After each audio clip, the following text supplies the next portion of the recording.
All right, we're up on the deck here. We've taken that away so we can process the ball. So the idea is that we pick it up from here, and that allows the ball to then process the frame so that we can get it on an angle to get down in here. Have a look at this awesome work. We've got demonstrated that tank pad there and put that in. We have the other tank now over here and in place. Well, it's got to get a little bit, just one more strap in there.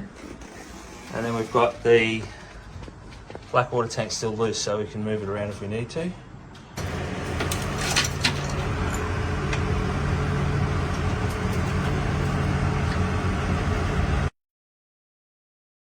Okay, so when we were installing the unit itself, we tried to put it in with the obviously with the housing on, and it came close. It came within about 4 millimeters. So then we had to lift it back out. We set it back down on the deck. We removed the front cover, side covers of the unit, and then just took all of the electrical components and all the bits and pieces and just sort of rested them in on the ball. Then we were able to process the cradle around the ball and lower the ball into the lazarette, and then it was a matter of just putting the covers on and reconnecting the cables to the covers. So we didn't have to do too much dismantling of the unit. It was basically just separating components from the outer housing, resting it on the ball, dropping it in, and then.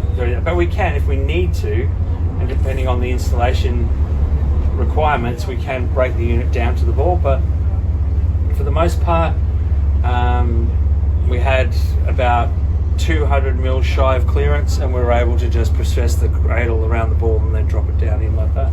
A little bit. It's easy when you say it fast. But the alternative would have been to cut into the hatch, right? Well, only if you can't fit the ball itself into the unit, into the hatch. So if you can't actually dismantle the unit to the point of the ball, then you've got to cut the hatch. But it's, we try and avoid that at all costs. We don't like chopping people's boats up. We like to add, not subtract, to the experience of boating.